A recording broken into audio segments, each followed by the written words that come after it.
Prezados alunos da disciplina optativa Medicina Baseada em Evidência, está aí um vídeo que eu editei da aula 4 para vocês e demais interessados.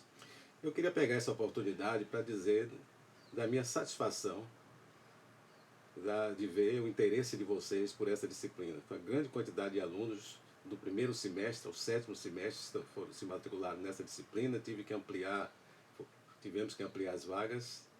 E eu digo o que eu verifico ao longo do tempo. Eu comecei a falar em medicina baseada em evidência em 1995, quando eu voltei dos Estados Unidos. O interesse era muito pequeno naquela época, né? Mas esse interesse tem sido crescente e ver o interesse de vocês realmente me deixa muito satisfeito, né? Estou compartilhando aqui as atividades com com o professor Carlos Frederico Lopes. Um prazer muito grande ter ele aqui colaborando. Espero que ele seja um dos professores que vão manter essa disciplina para frente, que eu não sou eterno, não vou ficar ensinando essa disciplina por muito tempo, né? E que tem outros professores que possam assumir essa disciplina, né? Os estudantes estão mostrando a importância que é ter essa disciplina. E a minha expectativa é que um estudante iniciando, por exemplo, no primeiro ano, no primeiro semestre, numa disciplina dessa natureza, isso possa ter um impacto muito bom, muito importante ao longo do curso médico deles. Então vamos à nossa quarta aula, né? Ok? Muito bem, aproveitem. Aqui está uma lista de pontos dos fundamentos da medicina baseada em evidência que nós discutimos na primeira aula. Estamos, no momento, enfocando a epidemiologia, a revisão da literatura a partir de uma questão clínica. Os estudos epidemiológicos são, em geral, feitos usando dados de uma amostra e, com essa amostra, procuramos estimar parâmetros de uma população. Em medicina baseada em evidência, os resultados de estudos epidemiológicos são usados para orientar práticas com pacientes e famílias. As amostras que usamos nos estudos epidemiológicos geram dados descritivos, como uma prevalência, incidência, distribuição de medidas, como a média, com desvio padrão, percentis 25, percentil 50, que é a mediana, percentil 75, 95. Esses são transferidos através de inferência para a população e nós usamos nas nossas decisões clínicas. A medida analítica é usada para gerar medidas comparativas que transferimos para a população e usamos nas nossas decisões com pacientes, como a razão e diferença de prevalência, risco relativo, diferença de risco, comparação de resultados de testes diagnósticos com um padrão. Apenas para citar alguns exemplos. Ao usar dados de uma amostra para estimar parâmetros populacionais, deve ser considerado erro por variação amostral, porque nós estamos usando uma amostra entre várias possíveis amostras. Imagine a doença que tem prevalência de 10,1% na população. Se fosse possível levantar os dados de toda a população, seria concluído que a prevalência era exatamente 10,1%, não é verdade? Imagine possíveis amostras de um determinado tamanho, um tamanho N, para estimar a prevalência da doença nessa população. A prevalência deve variar entre as diversas amostras, na dependência, inclusive, do tamanho dessa amostra. Se essa amostra agora é uma amostra maior, colocamos aqui 4 vezes maior do que a anterior, para estimar também a prevalência dessa doença na população, continuaria existindo variação amostral, mas essa variação seria agora menor, porque estamos exemplificando a situação de possíveis amostras, mas de tamanhos maiores. Então, se temos uma amostra no estudo, essa é uma entre várias possíveis amostras vindas dessa população. Então, para estimar a prevalência, por exemplo, de uma doença, nós devemos considerar a variação amostral. Então, vamos imaginar que a nossa amostra do estudo vai ser essa amostra aqui, que mostra a prevalência de 11%, vindo daquela população que tem uma prevalência de 10,1%. Para fazer inferência em epidemiologia, nós nos baseamos nesse teorema, que é o teorema central do limite, o teorema do limite central, o Central Limit Theorem.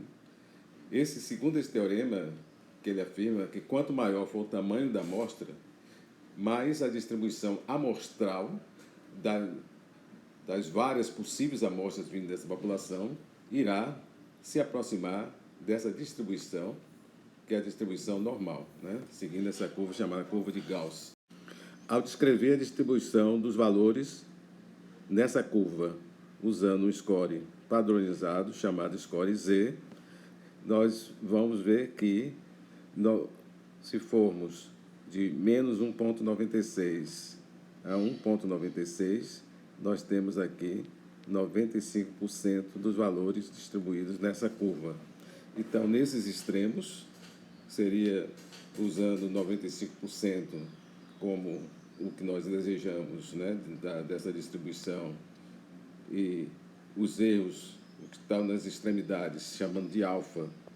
Então, teríamos os 5% restantes para chegarmos a 100%, temos 95%, então teríamos 2,5% aqui, 2,5% que seria alfa sobre 2. Então, em proporção, seria 0,025, 0,025. Então, esse número, 1,96, é um número muito importante, a gente vai usar ele com frequência quando nós falamos, por exemplo, de intervalo de confiança de 95%. Se formos descrever o que equivale a 90% dessa distribuição, no centro dessa distribuição, o Z correspondente seria 1,645. Então, menos 1,645 a 1,645, isso corresponde a 90% da distribuição. E aqui estariam os extremos, seria 5% de um lado, 5% do outro lado. Então, vamos falar de distribuição amostral de uma proporção, lembrando que prevalência e risco são proporções.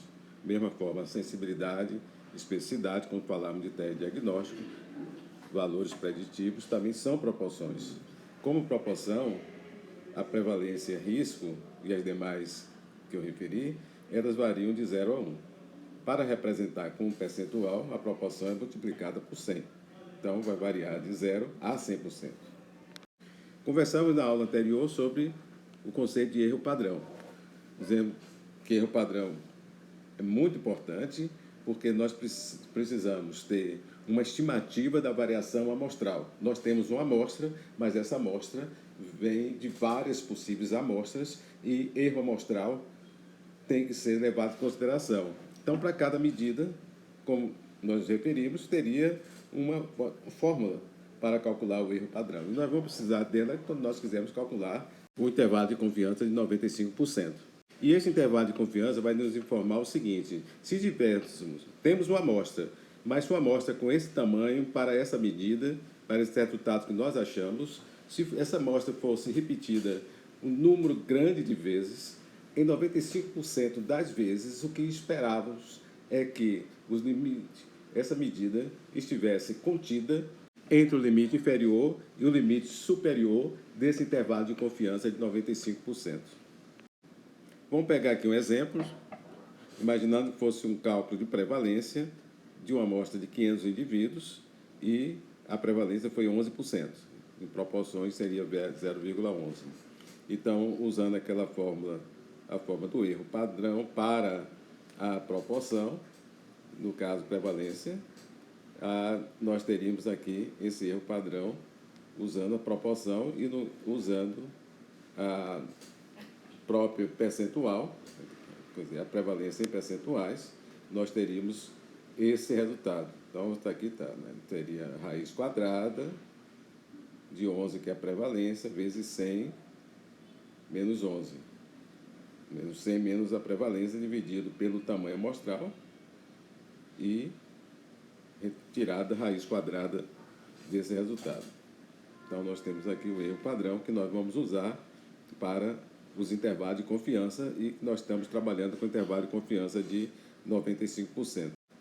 Aqui está o cálculo do intervalo de confiança de 95%. Nós temos a estimativa pontual, no caso 11%, mais ou menos 1,96, que é o Z, para o intervalo de confiança de 95%, vezes o erro padrão que nós determinamos aqui. Então, fazendo esse cálculo, calculando o limite inferior e o limite superior, nós temos esse resultado que nós vamos descrever aqui. A prevalência é 11%, com intervalo de confiança 95%, de 8,4% a 13,7%. O que é que isso nos indica? Os resultados indicam que a nossa melhor, digamos assim, o melhor palpite da prevalência da doença é de 11%, aquilo que nós achamos, retiramos da nossa amostra. Mas considerando variação amostral, porque nós temos uma amostra entre várias outras possíveis amostras, e essa medida tende a variar com as amostras, entre as amostras. Então, considerando variação amostral, os dados permitem afirmar com 95% de certeza que a prevalência da doença na população é algum valor entre 8,4% e 13,7%. Se estudássemos a população inteira, a gente chegaria à conclusão que é 10,1%. Mas, baseado na amostra, a gente tem essa estimativa com uma certeza de 95%.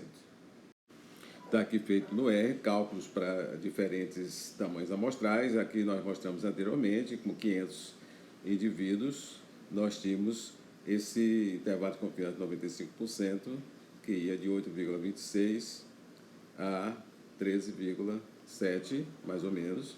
Aqui está a largura desse intervalo de confiança, de aproximadamente 5,5. Agora, se o nosso N fosse de 2.000, né, botamos aqui no nosso programa um N de 500, um N que a gente multiplicasse por 4, né? Então teríamos 2.000. Então, no caso, os limites do intervalo de confiança de 95% agora passam a ser esse aqui, de 9,6 a 12,4 aproximadamente. Observe que agora nós temos uma maior precisão dessa estimativa da prevalência, que a nossa largura do intervalo de confiança agora é uma largura menor, com esse tamanho amostral maior. Imagine agora que você esteja querendo desenvolver um trabalho para estimar a prevalência da doença nessa população. Você tem que responder algumas perguntas. Primeiro, qual é o intervalo de confiança que você quer? Imaginou, quero 95%. Qual é a sua estimativa dessa... O que é que você imagina da prevalência? Fica em torno de quanto nessa população? Baseado em estudos prévios, em outras populações, em algum piloto que você fez. Vamos colocar aqui 10%. E qual é a sua precisão desejada? Quer dizer, quanto você quer errar? Né? Quer errar muito? Se você quiser uma precisão maior, né, ou uma precisão menor, você quiser dizer, não, minha precisão vai ser 2 pontos nessa prevalência para inferior e 2 pontos superior, seria 10%, seria 8% a 12%. Então, com isso aí, você vai ter um tamanho amostral. Se você quiser sua precisão menor, por exemplo, um erro apenas de 1 ponto percentual, você vai precisar de um tamanho amostral maior.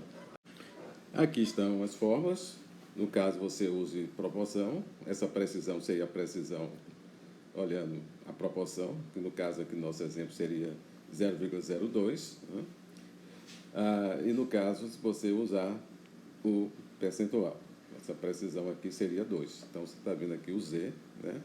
O Z, só para lembrar, no caso de intervalo de confiança de 95%, o Z seria 1,96, e no caso do intervalo de confiança de 90%, o Z seria 1,645. Aqui estão os cálculos usando o R. Vamos pegar logo essa parte aqui, usando os próprios percentuais. Se você, para 10%, você teria tendo uma precisão de 2, usando 95%, seria 1,96 o score Z, usando aquela fórmula já mostrada anteriormente, colocada aqui no R, teríamos um tamanho amostral calculado em torno de 870, colocar aqui, né, se aproximando. E é sempre a gente pensar, tem o cálculo e você dá um número até maior para esse tamanho amostral mínimo. No caso, se você quiser uma precisão maior, você vai fazer a precisão de 1. Né? Se for 10, seria de 9 a 11, né? Esse intervalo de confiança de 95%. Você vai precisar de um tamanho amostral maior. Então, o que você está no seu planejamento, você vai observar o que é que você tem realmente possibilidade nesse estudo, de fazer um estudo menor ou um estudo maior. Um estudo maior, você vai ter uma precisão maior. Um estudo menor, você vai ter uma precisão menor. Vamos ver outro tipo de medida. Seria, no caso, diferença de proporções. Exemplo, diferença de risco, diferença de prevalências. Aqui estaria a organização dessa tabela, com as células A, B, C e D. O total em cada grupo, a gente está colocando aqui exposto, não exposto, e olhando a ocorrência de eventos, e estariam os totais em cada grupo e as proporções em cada grupo. Se estivermos olhando risco, por exemplo, e representando em percentual, estamos multiplicando essas proporções por 100. Aqui estaria a fórmula do erro padrão, né? Se representasse isso em proporções e se representássemos em pontos percentuais. Vamos usar aqui esse exemplo. Nós temos uma amostra com 500 expostos, 1.500 não expostos. Os riscos foram de 20% no grupo exposto, 10% no grupo não exposto. Portanto, uma diferença de riscos de 10 pontos percentuais. Temos aqui feito, usando a nossa fórmula, encontramos um erro padrão de 1,9494. Então, vamos usar esse erro padrão na nossa fórmula, intervalo de confiança 95%. Então, vamos calcular aqui o limite inferior, a estimativa pontual, 10, o Z, 1,96, vezes o erro padrão. Então, o limite inferior desse intervalo de confiança 95%, 6,18. Apenas trocando para o limite superior, trocando o negativo com positivo, com positivo, então nós chegamos a esse limite superior de 13,8. Então temos aqui a diferença absoluta de risco, 10% com intervalo de confiança de 95%, de 6,18, 3,8. Então, vamos dizer o quê? Nossa melhor estimativa, nosso melhor palpite dessa diferença é de 10 pontos percentuais, mas com 95% de certeza é algum valor entre 6,18 e 13,8. Temos aqui os resultados usando o R, no caso usando o R, aquele recurso da internet, que eu passei aqui para vocês já na aula inicial, e no caso está se usando esse pacote EPR. Lembrando, se você está usando o R no seu computador, você deve ter instalado esse EPR. No caso desse recurso da internet, não precisa, porque os pacotes já estão instalados, e usando essa função ep.2x2, usando essa tabela aqui que foi gerada aqui dessa forma aqui, como está sendo mostrado aqui. Então, vocês têm aqui o risco atribuível, né, que lhe dá o quê? Que dá a diferença desses dois riscos. Então, se o grupo exposto fosse não exposto, você retiraria 10 pontos percentuais desse risco, passaria de 20% para 10%. E aqui tem essa diferença de risco, 10% por 10 pontos percentuais, com 95% de certeza, é um valor de 6,18 a 13,82.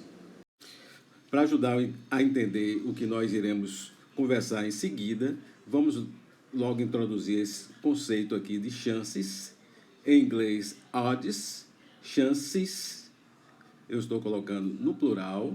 Odds é uma palavra em inglês também no plural, que dá a seguinte conotação: qual é a probabilidade de algo acontecer em relação à probabilidade de algo não acontecer. Então, você tem uma relação na odds entre uma probabilidade sobre o seu complemento.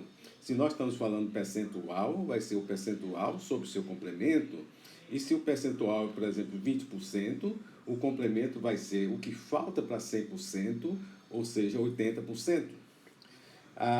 Portanto, vamos usar o termo chances quando nós queremos nos falar de odds. Então, aqui está esse exemplo que falamos, de 20%. Se eu tivesse que a proporção ou o percentual é de 20%, as chances seria de 20 para 80, que seria equivalente a 2 para 8. ou 2 dividido por 8, se assim preferir. Agora eu vou fazer o inverso, pegando chances e transformando em percentual ou proporção. Então, se nós tivermos as chances forem de 2 para 8, o percentual que vamos calcular vai ser 2 dividido pela somatória do numerador com o denominador, 2 mais 8, igual 2 sobre 10, 20%. Tivermos as chances, se for de 2 para 6, o percentual agora vai ser 2 dividido por 2 mais 6, 2 dividido por 8, igual a 25%. Vamos aqui dar um exemplo de um jogo de futebol, cujo placar foi de 3-2. Se falarmos em percentuais, o time A fez 3 gols, isso equivale a 3 dos 5, seria 60%. Se falarmos em chances, nós temos que a chance ser o próprio placar. Foi 3-2, 3 para 2, que equivale a 6 para 4. Vamos falar aqui agora usando dados de doentes. Se tivermos 800 no total, imagine aqui que seja a prevalência. Então, aqui foi de 25%, porque foi 200 dividido por 800. Se falarmos em chances, as chances serão 200 para 600. Isso equivale a 2 para 6. Isso equivale a 25 para 75. Vamos tomar esses dados aqui como dados de um ensaio clínico randomizado em pacientes internados. A mortalidade foi durante o período de internamento. Então, nós temos aqui o risco, não é? Foi 25 dividido por 650. Então, o risco no grupo teste foi 3,8% e no grupo placebo, 75 dividido por 650, 11,5%. Isso equivale a um risco relativo de 0,33, dividindo o risco no grupo teste pelo risco no grupo placebo. Vamos pegar esse exemplo aqui, situação 1, ensaio clínico randomizado em pacientes internados. Mortalidade foi durante o período de internamento. Então, pede aqui inicialmente para você calcular risco e o risco relativo. Então, está aqui o risco, 25 por 650 no grupo teste, 75 por 650 no grupo placebo. Então, os riscos aqui 3,8%, 11,5%. O risco relativo, dividindo teste com placebo, 0,33%. Agora, solicita aqui abaixo para você calcular a odds ratio. Então, você vai ter aqui as chances no grupo teste, em vez de ser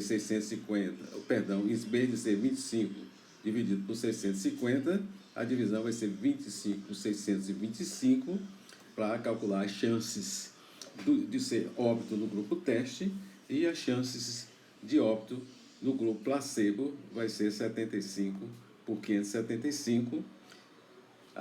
Então, nós temos aqui duas chances. Quando nós fazemos a relação, temos essa odds ratio de 0,31. Observe que essa odds ratio não foi muito diferente do risco relativo. Porque nesse caso não foi muito diferente. Observe que esse exemplo aqui, os riscos não são muito altos. Se nós dividirmos aqui 25 por 650, nós calculamos o risco. Mas as chances aqui, a gente vai dividir 25 por 625, que não são muito diferentes nesse exemplo. Então, uma situação de que o risco não é muito alto, de forma que odds ratio e risco relativo são similares. Não serão iguais, mas serão similares. Foram similares. Agora observe essa situação 2. Os riscos não são baixos, como foi no exemplo anterior. Quase 27% aqui, quase 81% aqui. Então, observe aqui que 75 dividido por 650, que é para calcular o risco nesse grupo, vai ser muito diferente, 75 para 475. Então, calculamos aqui o risco relativo, calculamos aqui a odds ratio, usando chances, e vocês observem a diferença marcante da OR, da odds ratio, para o risco relativo. Né? Isso é muito, esse exemplo aqui é muito marcante, porque é muito comum na literatura a gente ver resultados usando odds ratio e o autor usa odds ratio como fosse risco relativo. Por exemplo, você tem uma odds ratio de 3 e às vezes você vê descrito no artigo que o evento foi 3 vezes mais frequente em um grupo do que no outro, né? Quando está usando odd ratio. Então, nós que somos leitores devemos realmente estar atentos a isso aí, quer dizer, esse uso de odd ratio como exatamente equivalente a risco relativo. A odd ratio ela é uma estimativa aproximada do risco relativo, não é? Ou da razão de prevalência, se for um caso do estudo de prevalência, quando o risco é baixo ou a prevalência é baixa, né? Se for como nesse exemplo aqui, que você tem uma prevalência, um risco muito alto, risco relativo e odd ratio vão ser muito diferentes. Se a gente pegar esses resultados aqui de baixo e a gente quiser fazer, por exemplo, uma redução relativa do risco, está errado. E vai parecer que o teste tem uma redução relativa do risco muito mais intensa do que, na verdade, ocorre quando nós usamos corretamente o risco relativo para determinar a redução relativa do risco. Um ponto a mais que eu gostaria de comentar. Um estudante colocou no chat, se nós temos aí um estudo de coorte e a medida diretamente é o risco relativo, para que eu quero a odd ratio? Bom, tem o seguinte, primeiro tem o aspecto educacional, que eu estou colocando essas duas medidas até para confrontar e a gente entender como usá-las. Depois, na verdade, nos estudos, mesmo sendo um estudo dessa natureza, observe que esse é um estudo com tempo muito curto de acompanhamento, então tempo para o evento não é algo importante, porque o que importa aqui é a mortalidade durante o período de internação. Nós vamos ter situações em que o tempo para o evento é importante, a gente vai usar, por exemplo, regressão de Cox, por exemplo, aqui, mais para frente do curso, mas tem o seguinte ponto. Num estudo como esse, às vezes você vê nos trabalhos publicados, você tem um ajuste para diversas variáveis e o modelo que é usado é de regressão logística. Então, mesmo sendo um estudo dessa natureza, um estudo de coorte, mas os ajustes é feito por um modelo que lida diretamente com medida de associação a odd ratio, né? Então, isso ocorre tanto em estudos de coorte, principalmente de coortes dessa natureza, em que tempo para o evento não é algo fundamental, e em estudo também de corte transversal. Então, é comum a gente ver realmente as análises para ajuste multivariados serem feitas usando regressão logística e, mesmo sendo um estudo de coorte ou sendo um estudo de corte transversal, em que a medida de associação mais direta no corte transversal seria a razão de prevalência, a medida de associação aparece nessas análises ajustadas, aparece a odd ratio. Então é importante, portanto, a gente colocar. Outro aspecto, o seguinte, odd ratio não deixa de ser uma medida de associação válida. E quando nós estivermos falando de estudo de caso-controle, nós não teremos outra alternativa quando usarmos uma medida de associação, a não ser a odd ratio, ok? Que traduzimos como razão de chances, com chances no plural. Então, vamos voltar aqui para a situação. É um risco relativo 0,33, tanto foi na situação 1 como na 2, foi 0,33. Então, aqui a gente tem redução relativa do risco, 1 menos 0,33, 67%. Vamos à redução absoluta do risco, vai ser um risco menos o outro risco, 11,5 menos 3,8, 7,7. Isso equivale ao que? Seria essa parte do risco que aconteceu no grupo placebo, não ocorreria, né? Seria reduzido em 7,7 pontos percentuais, então passaria de 11,5 para 3,8 se o grupo placebo fosse tratado com o tratamento teste. Então, nós temos essa redução absoluta do risco para o número necessário para tratar, vai ser de 100 dividido pela redução absoluta do risco, e temos esse número 13, que nos indica que vai ser necessário tratar 13 pacientes com tratamento teste para prevenir um caso de morte durante o período de internação. Então, preste atenção, porque esse número necessário para tratar, quanto menor, significa o maior efeito, o maior impacto do tratamento na redução do risco do evento. Então vamos agora para a situação 2. Agora, observe, essa é a situação 2, em que nós temos um risco maior. O risco relativo, no entanto, é o mesmo, 0,33. Então, a redução relativa do risco é a mesma. Mas observe a redução absoluta do risco agora, que vai ser o risco de 80,8% de menos 26,9%. Isso vai levar a uma redução absoluta do risco de 53,9 pontos percentuais, que é bem maior do que nós vemos na situação anterior, que foi menor do que 8. O número necessário para tratar agora vai ser 100 dividido pela redução absoluta do risco, que é bem maior do que a anterior, e dá o número aqui de 1,9, ou seja, aproximadamente 2. Isso indica de que o número necessário para tratar, sendo 2, nós precisamos tratar agora 2 pacientes para prevenir um caso de morte durante o período de internamento. Então, repetindo, quanto menor for o número necessário para tratar, no caso aqui 2, diferente do anterior, que foi 13, nesse caso nós temos um maior efeito do tratamento na redução do risco do evento. Então, quanto menor o número necessário para tratar, maior é o impacto do tratamento na redução do risco do evento. Vamos pegar aqui um trabalho já publicado em que comparou digoxina com placebo em mortalidade e morbidade, e nós vamos mostrar dados de redução de hospitalização.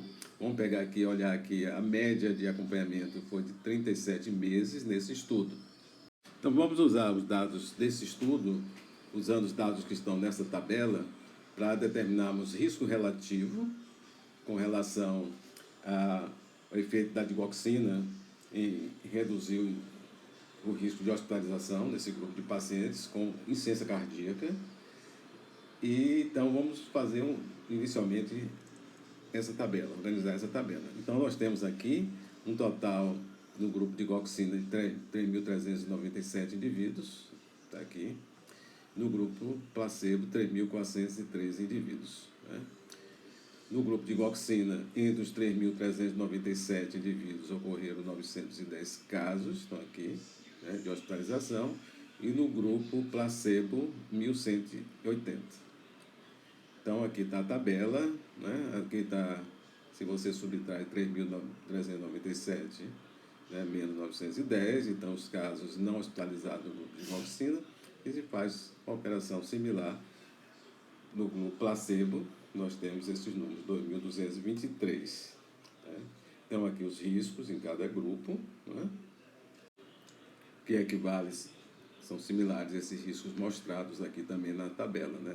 26,8% em 37 meses no grupo de digoxina e 34,7% em 37 meses aproximadamente no grupo placebo. Colocamos esses dados aqui para ser analisados aqui no R, né? Então, organizamos aqui a nossa tabela aqui, né?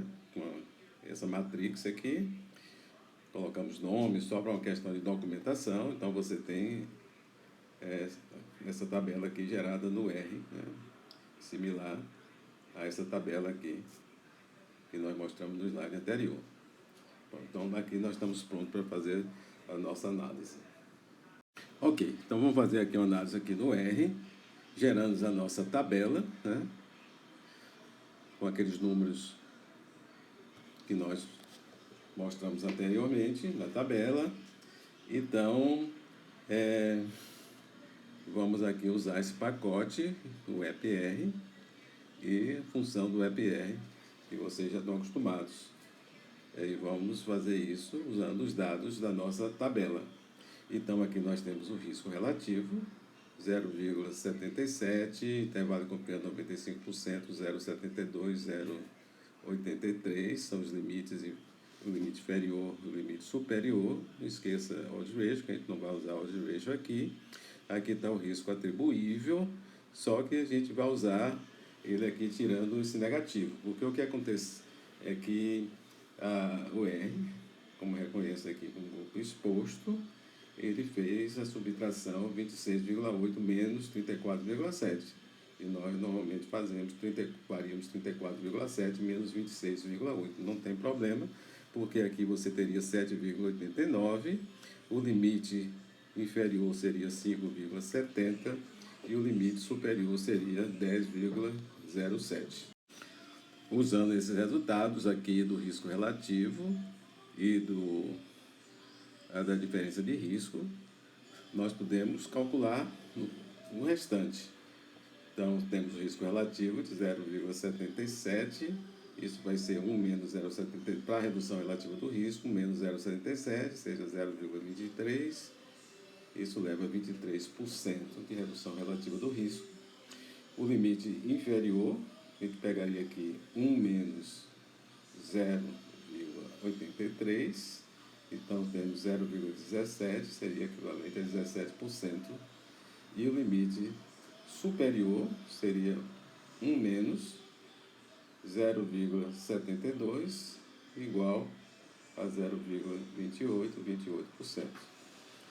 O número necessário para tratar, temos aqui 7,89, então 100 dividido por 7,89, aproximadamente 13, o limite inferior, 100 dividido por 10,07, igual a aproximadamente 10. E o limite superior, 100 dividido por 5,70, aproximadamente 18. Talvez você tenha observado que não foi possível colocar uma casa decimal aqui para redução absoluta dos riscos, ou redução absoluta do risco, né? Porque a gente teve que se basear nesse risco relativo, né? Bom, se você quiser colocar uma alternativa, seria a seguinte: você pode extrair do resultado do R, né? do EP2 by 2, né? Você pode extrair só o risco relativo, né? E solicitar quantas casas decimais você quiser aqui. Então, solicitei aqui 3 casas decimais. Então, aqui você tem o risco relativo, intervalo de confiança 95%, com 3 casas decimais, aí fica fácil você determinar 1 menos 0,773, 22,7%, 1 menos 0,83, seria o limite inferior da redução relativa do risco, e 28,1%, tirando 1 menos 0,719, 28,1%. Ok? Aí vocês podem finalizar colocando aqui redução relativa, risco relativo 0,77, intervalo de confiança 95%, 0,72 a 0,83, redução relativa do risco 22,7%, né? Colocando isso em pontos percentuais, intervalo de confiança 95%, 17%, 28,1%. Aqui embaixo você tem a redução absoluta do risco, 7,9%, intervalo de confiança 95%, 5,7%, 10,1%, e finalizando o número necessário para tratar, aí você pode já voltar arredondado mesmo, 13, intervalo de confiança 95%, um valor que vai aproximadamente 10 a aproximadamente 18. Bom, aqui você tem aquela sintaxe, que foi mostrada lá naquele vídeo do YouTube, né? Mas construído de tal forma que você já tem aqui diretamente os riscos relativos, redução relativa do risco em percentual, redução absoluta do risco necessário para tratar, com a estimativa pontual, intervalo de confiança, limite inferior, limite superior. Se eles tiverem outros dados, não forem esses, vocês só simplesmente mudar esses números aqui na matriz e vai obter todos esses resultados que aqui são mostrados. Ok, pessoal? Então aqui nós finalizamos nossa aula.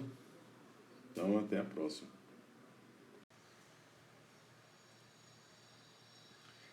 Ok, pessoal, chegamos ao final dessa quarta aula da disciplina Fundamentos da Medicina Baseada em Evidência.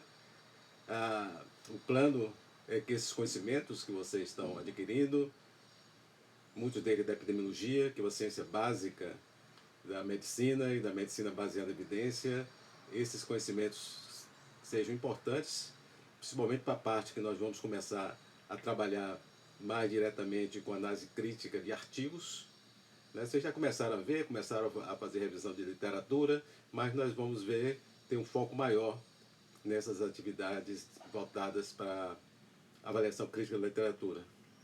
Muito bem, então ainda temos muito que aprender e progredir desse curso. Mantenha o entusiasmo e a dedicação que vocês estão tendo. Muito bem, vamos em frente.